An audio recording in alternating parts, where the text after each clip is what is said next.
Não, agradeço aí a oportunidade de estar falando com cada um de vocês aí, né? Tirar um tempinho aqui, véspera de feriado, hora de menino tá dormindo, então eu sei como que é difícil esse horário aí, a gente tá em casa. Eu até peço desculpas primeiro, eu falei pro Felipe, eu não consegui chegar em casa, então eu tô voltando de São Paulo aqui de carro, então tô na estrada ainda, falei, cara, não consegui chegar antes do que atrasar, eu paro aqui, enfim, a gente testou, acho que a qualidade tá razoavelmente boa. Se tiver algum problema, vocês avisem aí, acena, levanta a mão aí. Mas, enfim, obrigado pelo tempo de vocês aí. Era isso que eu queria agradecer primeiro, né? Eu tenho 32 anos, né? Sou casado com a Karine. Vai fazer agora 9 anos que a gente é casado. A gente tem 3 filhos. A gente teve 5, perdeu 2, né? Mas a gente tem 3: o Bento, a Eva e a Alice. Então, todos pequenininhos ali. O Bentinho tem 6, a Eva 5, a Alice tem 1 aninho. E, pô, acho que falar de família, assim, é tanto questão de filhos e tudo, mas matrimônio, acho que é uma coisa que tem meu coração, né? Eu faço parte do IBF, do Instituto Brasileiro da Família, que o Felipe colocou lá até na imagem de divulgação e tudo, né? Que promove cursos, assim, não necessariamente cursos, assim, de formação, é um curso que é meio que imersivo, né? Baseado no método do caso, pessoal aí da medicina, do direito, às vezes lembra disso lá da faculdade, né? Então, é um método do caso aplicado à família, né? Então, pô, é uma metodologia sensacional para quem já teve a oportunidade de participar, acredito e espero que tenha gostado. Quem não teve, o IBF promove cursos online, então dá para fazer também. Pô, acho que é muito bom e quem não conhece, né, vale a pena entrar lá depois no site do Portal IBF e ficar sabendo um pouquinho mais. Então aqui vamos direto pro nosso tema da palestra, né? Quis fazer essa introdução aí primeiro, me desculpar, me apresentar, né? Mas vamos falar aqui um pouquinho sobre o matrimônio. Caso tenha, se alguém quiser fazer algum comentário no meio também, gente, fica à vontade, que a gente tá batendo um papo, levanta a mão, então abre o microfone direto aí, fica, pô, a gente tá em casa mesmo. E no final a gente vai ter um tempinho também. Se ninguém quiser falar no meio também, no final a gente tem um tempinho ali para bater um papo. Então vamos lá, né? Hum. Se ele tivesse nos tirado do Egito e não tivesse feito julgamentos contra eles, já teria sido suficiente. Se tivesse matado seus primogênitos e não nos tivesse dado suas riquezas, já teria sido suficiente. Se tivesse aberto o Mar Vermelho e não nos tivesse feito passar por ele em terra seca, já teria sido suficiente. Se tivesse nos dado o sábado e não nos tivesse levado ao Monte Sinai, já teria sido suficiente. Se tivesse nos conduzido à terra de Israel e não tivesse reconstruído o templo para nós, já teria sido suficiente. Não sei se alguns de vocês que está aí no call já tinham ouvido essa canção, esse verso, né, esse poeminha aqui, que ele chama Daieno. Então, não sei nem se é esse o termo que se diz, né, porque é um termo judaico. Então, isso daqui é uma expressãozinha judaica que era cantada durante a Páscoa, na véspera da Páscoa, né? E é esse Daieno, que é o título, né? Daieno, é tipo Daiene, mas é um U no final, né? É um significado que ele é traduzido como se fosse um teria sido suficiente. Então, pô, isso nos basta. É mais ou menos isso, né? Eu sei que esse versinho aqui ficou muito popular porque ele apareceu em algum episódio aí recentemente da série The Chosen. Então, talvez alguém tenha lembrado lá. Acho que em algum momento da última ceia, né? Não sei em qual temporada, em qual episódio, mas foi mais ou menos isso aí. E esse versinho ficou bem famoso, né? E eu quis trazer ele aqui para começar esse momento, porque essa mesma palestra eu fiz ela um tempo atrás, né? E aí eu tava bem num momento, assim, que eu fiquei com esse negócio na cabeça, tipo, num momento desse de viagem, né? Porque eu acho que na nossa vida a gente tem momentos que a gente passa por eles, e a gente simplesmente, pô, é um momento que é simples, né? Um momento corriqueiro ali, mas que a gente para na nossa cabeça e fala, cara, pô, eu acho que aqui a minha vida valeu a pena. Eu acho que esse momento por si só, tem momentos, né, que a gente para e fala, pô, aqui se eu tivesse morrido, eu morreria em paz, né? Ou então, não, aqui acho que Deus realizou. É mais ou menos como, sei lá, né, quando o profeta Simeão encontra com Nossa Senhora lá no templo e fala, nossa, agora despede em paz o teu servo, né, porque minha alma já viu a salvação, né? É claro que a gente já viu a salvação muitas vezes no Santíssimo Sacramento, beleza, mas assim, tem outros momentos que parece que o sentimento humano fala mais alto do que a lógica, né? A gente não está de frente para Deus nesses momentos que passam por isso, né? E aí eu comentava lá, né, que quando eu tinha passado por esse momento foi o seguinte, eu estava em uma dessas viagens para São Paulo, como eu tenho viajado muitas vezes, eu tento levar minha esposa e os meninos para não ficar muito longe, né? Às vezes eu viajo na terça-feira e volto só na quinta, né? Então, para não ficar muito longe deles, às vezes eu levo todo mundo, né? E aí a gente tava passando assim na porta de um hotel, né? Minha menininha tá com 5 anos, né? Então ela tá aprendendo a ler agora, né? Eu não lembro o que que ela foi ler, eu lembro se era uma fralda. Eu sei que ela falou alguma dessas besteiras de criança, né? Tipo, pum, tal. E aí os dois começaram a rir, assim, meus meninos. Mas foi uma risada, assim, tão genuína, sabe? Aquela risadinha de criança, assim, gargalhando, né? Ah, e aí eu e minha esposa, a gente tava na frente aqui, né? Nessa mesma posição, eu só olhei pra ela, assim, imagina aquele sorriso sincero, assim, sabe? Tipo, pô. E na minha cabeça, falou como se, assim, aquele sorriso de gratidão mesmo. Falei, pô, acho que isso é suficiente. Acho que assim, pô, se Deus me criou por algum motivo, assim, para realização na Terra, acho que esse momento aqui teria sido suficiente, assim, a gente feliz ali no carro, um momento, pô, tranquilo da família, mas a gente em paz e tudo, e perceber um sorriso que meio que procedia da gente, né, de mim e da minha esposa, algo que era fruto de nós, assim, né? Então, enfim, acho que na nossa vida, como marido e mulher, como pais, né, a gente passa por vários momentos como esse, né? E a gente começa a entender um pouco o que que é o sentido do matrimônio, que é algo que por si só eu acho que já bastaria na nossa vida. Eu, por formação, embora hoje eu não atue, né? Eu sou advogado, né, embora eu não atue mais, né, eu brinco, eu sou advogado não praticante, porque eu trabalho, né? Eu fui pro comercial da empresa, né? Eu trabalho na indústria farmacêutica, hoje eu sou gerente, e tudo, então tô no comercial lá já tem 5 anos. E a OAB serve só para embarcar no avião, né? Então, não, mas a gente, enquanto ser humano e tudo, né? A gente vai se preparando para algumas coisas. A gente vai, pô, pensa, não, eu fiz isso daqui para isso, eu quero fazer isso para chegar em aquele, né, naquele lugar ali. Mas o matrimônio é uma dessas coisas que por si só basta. E eu falo do matrimônio, não só do pacto civil. Daí que eu quis começar com essa partezinha aqui, colocando aqui a parte do. Não sei se tem algum advogado aí na chamada também, né? Mas assim, não é simplesmente um pacto, né? E ainda que fosse, não seria suficiente, porque é preciso um algo mais, né? Eu não estou entregando para minha esposa. E ela não está entregando a mim, né? Não é simplesmente os seus bens, não é simplesmente um contrato, que se é um contrato, dali a pouco eu posso revogar, né? Todo contrato é revogável, né? Sempre tem alguma cláusula que pode, né? O matrimônio não é assim, né? Então, o matrimônio eu tô confiando os meus bens, tô confiando, sei lá, o meu tempo, a minha disposição, o meu, enfim, os meus dias, mas mais do que isso, para nós, né, que conhecemos a Deus e damos valor ao que Deus nos pede, ao que Deus nos mostra, e nós agimos porque é bom, a gente sabe que o matrimônio é um caminho divino, no qual nós confiamos a nossa vida àquela pessoa. Então, eu quis começar bem por aqui, né? O matrimônio é um caminho divino. Por isso que a gente fala de uma vocação, né? São José Maria Escrivá, lá no Caminho, no número 27, ele coloca, né? Estás rindo porque te digo que tens vocação matrimonial? Pois é verdade, isso mesmo, vocação. Porque é um chamado, nem todos são chamados ao matrimônio. Essa é uma palavra que é difícil, mas se Deus chamou a maioria, acho que todos nós, né, que estamos aqui, né? Se Deus nos chamou por esse caminho do matrimônio, é porque isso é um chamado específico que ele fez para nós. Outra pessoa não seria, não realizaria a missão de Deus no meu matrimônio fora de mim.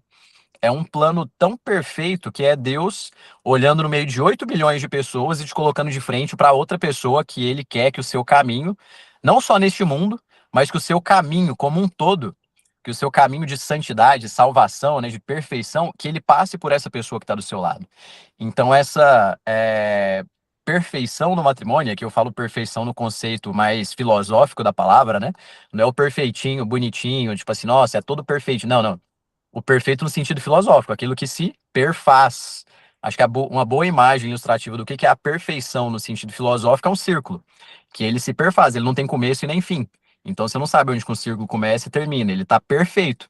Ou seja, ele cumpriu, é, ele cumpre a si mesmo inteiramente. Ele não tem ali um início, um fim e tudo, ele está perfeito, ele está completo. E essa perfeição a que nós somos chamados, a perfeição do ser, ela passa precisamente pelo matrimônio, né? Que, naturalmente, com o matrimônio, a gente fala de um projeto familiar, que é um projeto comum, né?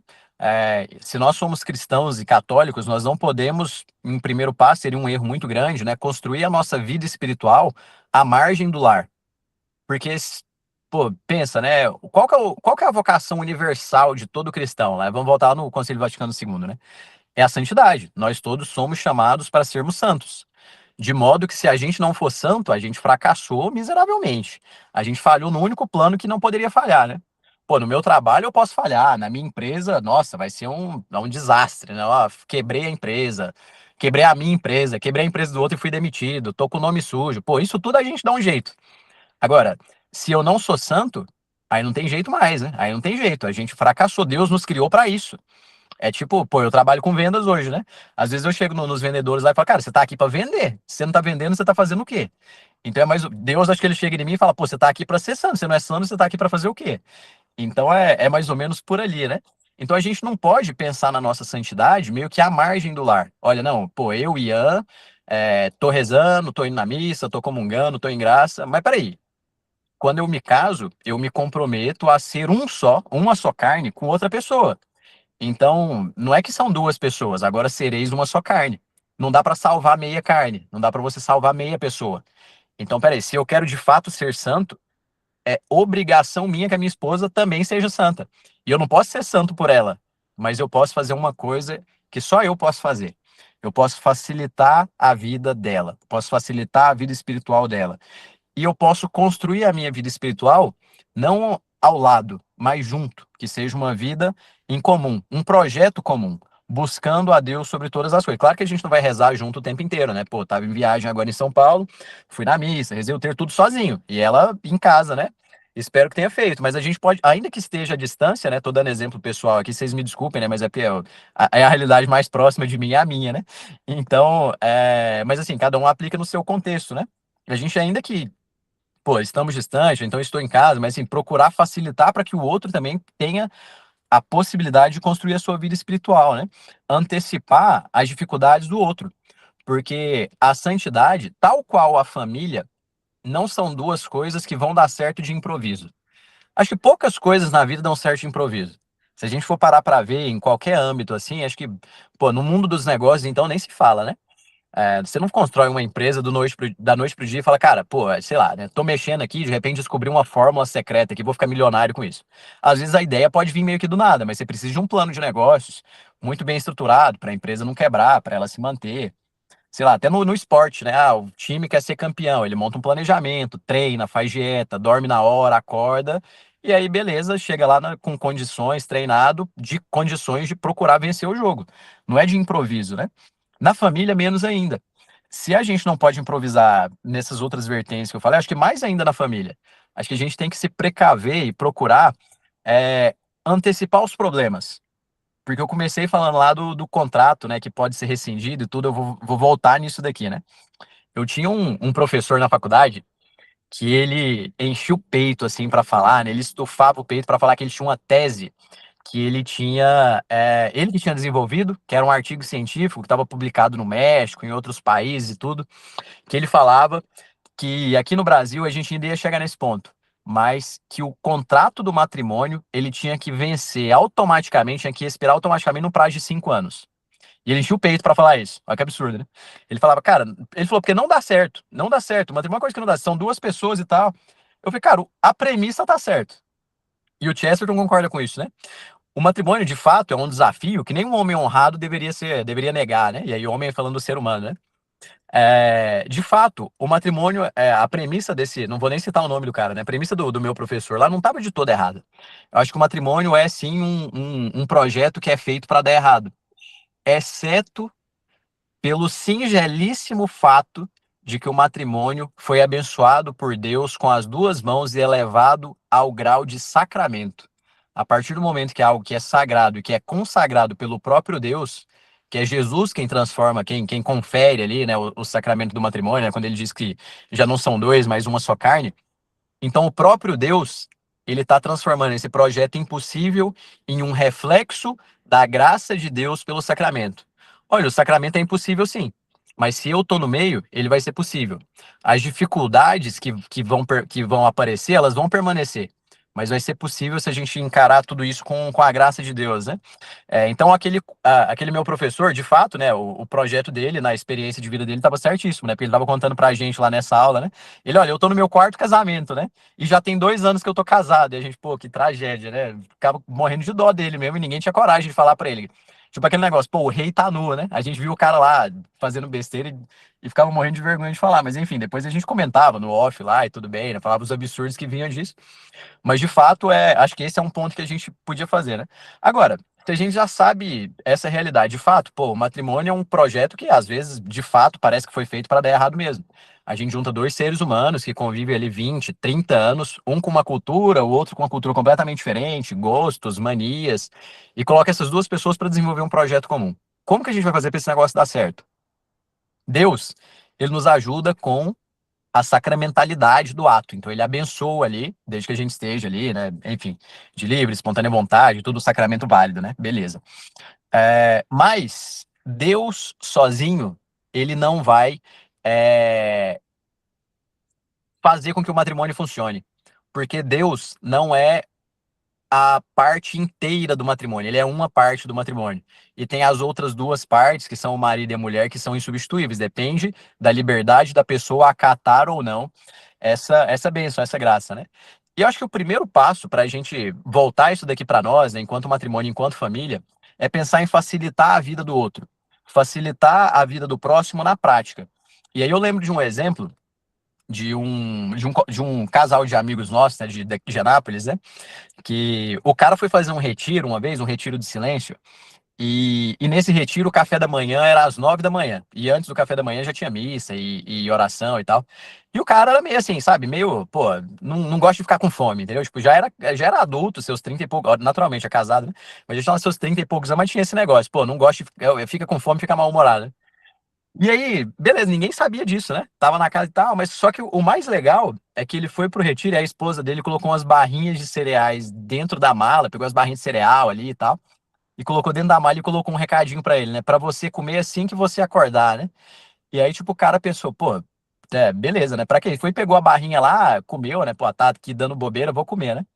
E aí, beleza, né? Teve a meditação, meia hora, depois a missa e tal. Então, tipo assim, não, né, não atrapalhou em nada ali a questão da missa e tudo. E aí, beleza, ela foi e comentou isso. Eu falei, cara, pô, que legal esse negócio, né?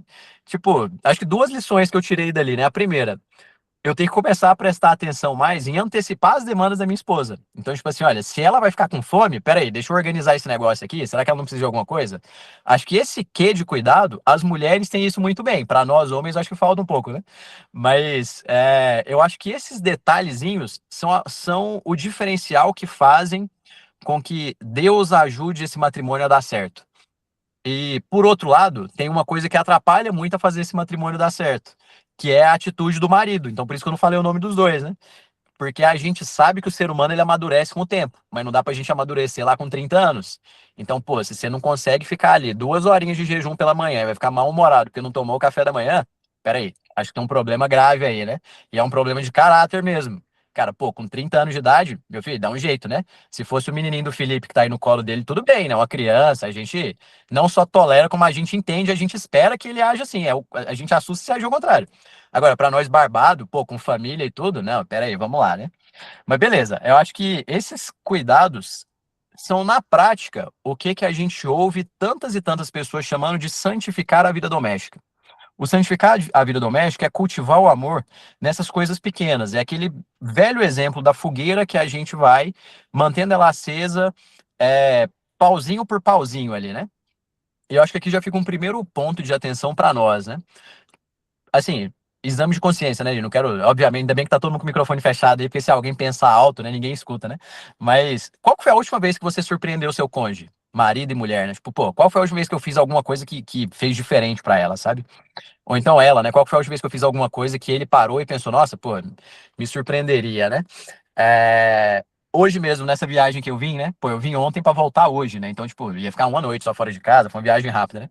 Mas ainda assim, minha esposa colocou um recadinho pequenininho lá, né? Bom trabalho, obrigado por se esforçar pela gente e tal.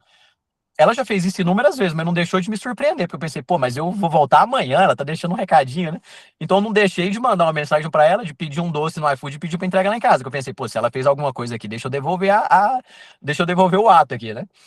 Então, acho que são essas pequenas coisas que às vezes a gente não faz nem naturalmente. E às vezes é meio ruim a gente fazer a palestra que homem e mulher junto, porque, olha, não fica pensando depois que o seu cônjuge só tá fazendo uma coisa porque eu falei aqui. Não, ele já pensava antes. Ele só, né, tira esse pensamento daí, né? Falar, pô, o cara deu ideia lá na palestra, agora ele tá aqui mandando iFood, tá deixando recadinho aqui. Pô, não pensa nisso, não seja pessimista, vai. Ele já tava pensando em fazer isso, entendeu?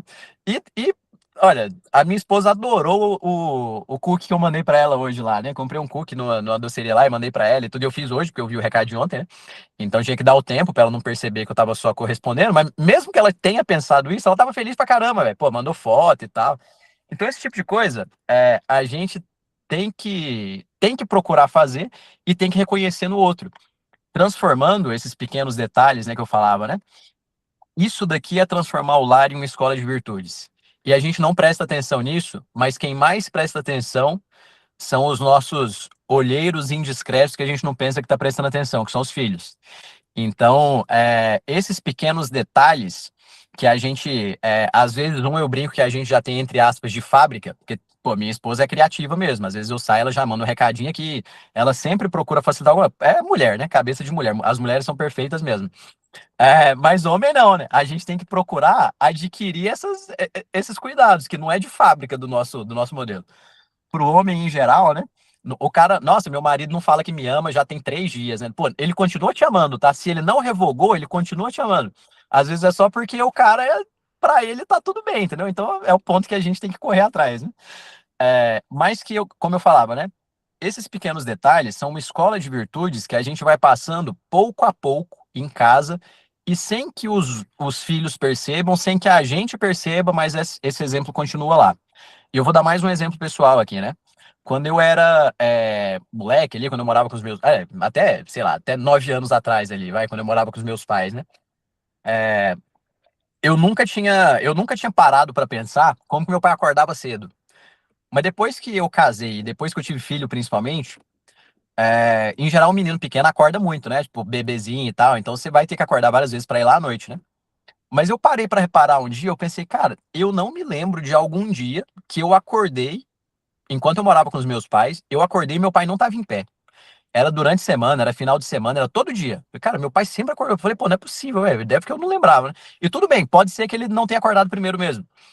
E eu nunca prestei atenção nisso, hein? Até quando eu tinha, sei lá, meus 20 e alguma coisa lá, que foi quando eu percebi isso, né? Agora, esse exemplo, ele reflete em mim hoje. Eu não sei se meu pai fez isso por querer. Não sei se, sei lá, ele sempre pensou, nossa, eu tenho que acordar primeiro com meu filho pra ele ver que eu, sei lá, sou trabalhador. Acho que nem passou pela cabeça dele. Mas foi essa lição que eu recebi. Foi isso que eu aprendi dele. Ainda que ele nunca tenha me falado isso. E até hoje, toda vez que eu falo isso em alguma palestra, eu falo, cara, eu vou perguntar isso pro meu pai. Eu nunca lembrei de perguntar pra ele. Mas a lição ficou. Querendo ele ou não, a lição tá lá. Então a gente dá muito exemplo para as nossas famílias e a gente às vezes não percebe, né? E acaba que, pô, tem vários exemplos como esses, né, que a gente pode parar para lembrar. Eu lembro de que quando eu morava com meu pai, né, ainda, né, a gente saía em restaurante, gente em casa, pô, meu pai sempre comprava um chocolate pra gente, né? Então eu pensava, pô, meu pai é viciado em doce, né? Só que ele nunca comia o chocolate. Era só a gente, eu comprava pra nós, né? Ainda mais que a gente não tinha uma situação financeira muito boa, né? Então ele preocupava da gente ter um docinho ali pra comer uma sobremesa e tal, mas ele não comia. Depois que eu casei, na casa dele sempre tem chocolate e sempre tá aberto. Então ele sempre tá comendo. E não é porque ele dá pros meninos, não, né? Porque agora que os meus meninos estão começando a comer doce, né? Mas sempre tinha, né? Então eu falei, pô, ele esperou. Não é que ele esperou, é porque o que que ele fazia? Ele oferecia primeiro pra gente. Se sobrasse, ele comia.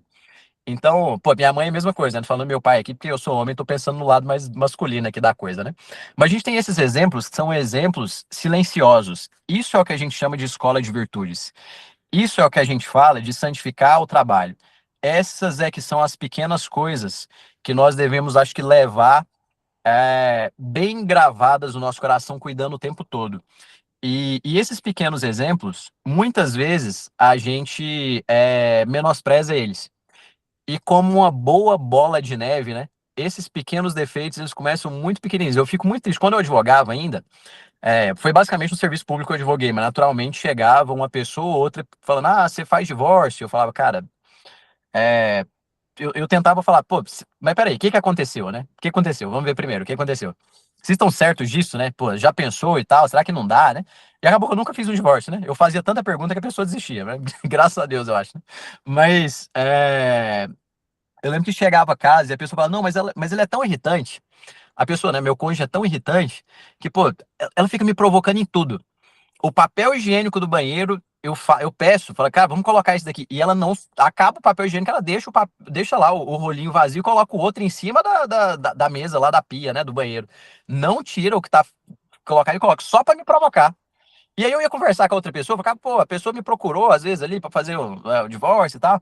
Cara, e aí comentou que tinha alguma coisa, eu falei, pô, mas como assim? Eu nunca fiz nada pra provocar ela. Então, a gente começa nessas pequenas coisas, se a gente não tá com uma visão de enxergar o outro, não só como não só como uma pessoa com quem eu faço um projeto comum, mas só que como uma parte de mim, mais do que como uma parte de mim, como uma parte de Deus e como a imagem e semelhança de Deus, a gente começa a procurar no outros defeitos. E aí volta aquele ponto que eu falava lá atrás, né? Quando a gente faz ainda que a gente, pô, sei lá, agora eu tô imaginando aqui que eu vou dar o exemplo do iFood, né? Vou mandar um docinho pra minha esposa enquanto eu estiver, sei lá, trabalhando ali para surpreender ela. Não vai ficar pensando, velho, cara, não, só fez isso. Não, não. Fez porque te ama. Fez porque te ama e porque pensou em você no trabalho. Em algum momento do trabalho, né, seu cônjuge pensou em você e falou, cara, se eu fizer isso daqui, vai adoçar o dia dela e vai ficar melhor, e tudo bem. E usem a criatividade de vocês e façam coisas melhores do que essa ideia genérica que eu tive aí, né? Usa o chat GPT, dá um jeito aí, pra, né, enfim, sejam criativos aí, né? Mas tudo isso para cultivar o amor, né? Porque o que eu falava, né? O matrimônio, ele dá certo com a sacramentalidade de Deus, mas com a boa disposição da nossa parte. Porque Deus sozinho não vai fazer o seu matrimônio dar certo, não vai fazer os seus filhos serem bons e não vai fazer você ser salvo. Ele vai fazer tudo para que você aceite o plano dele na sua vida. E o plano dele na sua vida hoje tem nome e sobrenome, e você sabe qual que é. Então, o dever da sua vida não é ser santo por inteiro, junto com a sua esposa, junto com seu marido, né, junto com seu cônjuge. Esse é o plano de Deus para sua vida, porque eu lembro que quando eu comecei a namorar com a minha esposa, a gente começou a namorar muito novo, né? Então eu tinha ali 17, 16, 17 anos, e o avô dela chegou na gente e deu um conselho que passou batido por muito tempo, mas que eu não esqueço esse negócio e replico para todo mundo, assim. Ele era marceneiro, e aí ele chegou na gente e eu tava até indo jogar bola com ele, tudo não tava nem muito na expectativa, assim, de, pô, bater papo desses papo cabeça, assim, de velho com adolescente, que pra mim ia ser só uma tortura mesmo, né? Mas ele chegou e falou assim, olha, alguém já teve uma conversa com você sobre o namoro e tal? Eu falei, não.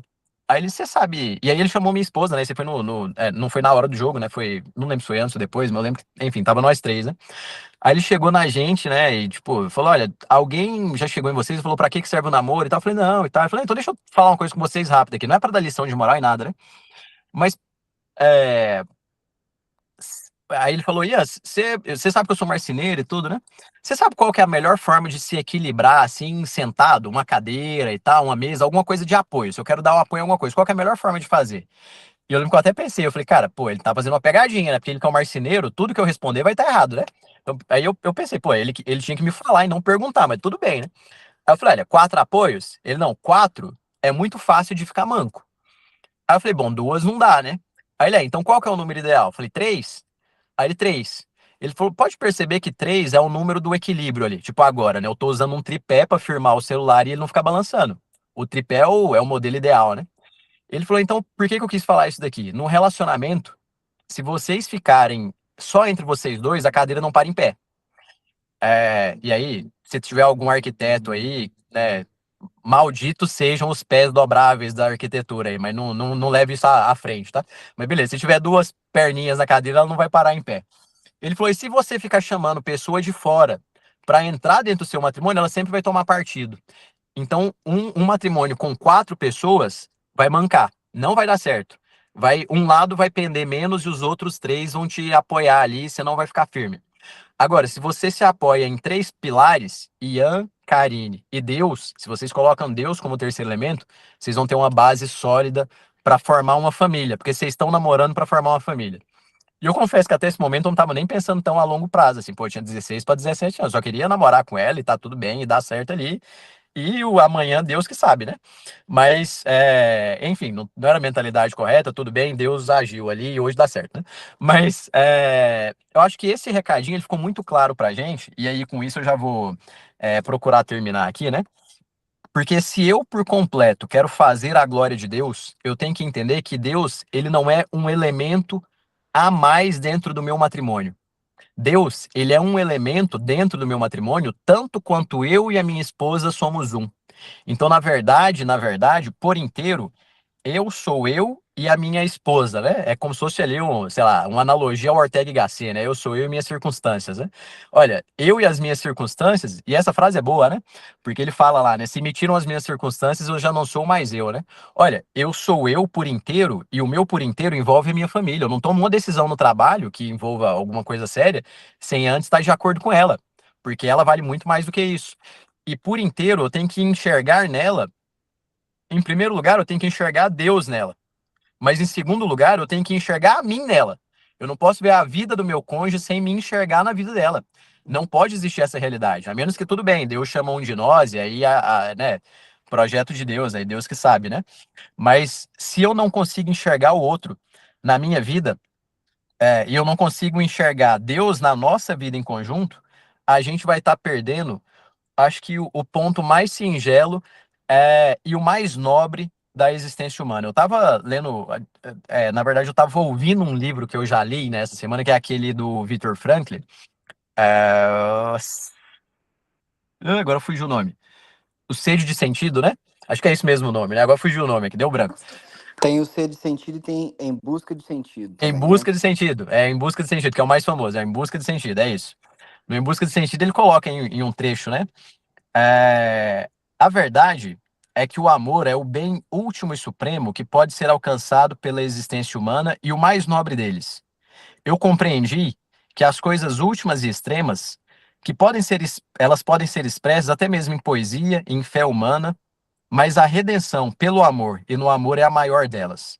Eu passo a compreender que a pessoa, mesmo que nada mais lhe reste nesse mundo, pode tornar-se bem-aventurada, ainda que apenas por algum momento, simplesmente entregando-se interiormente à imagem da pessoa amada.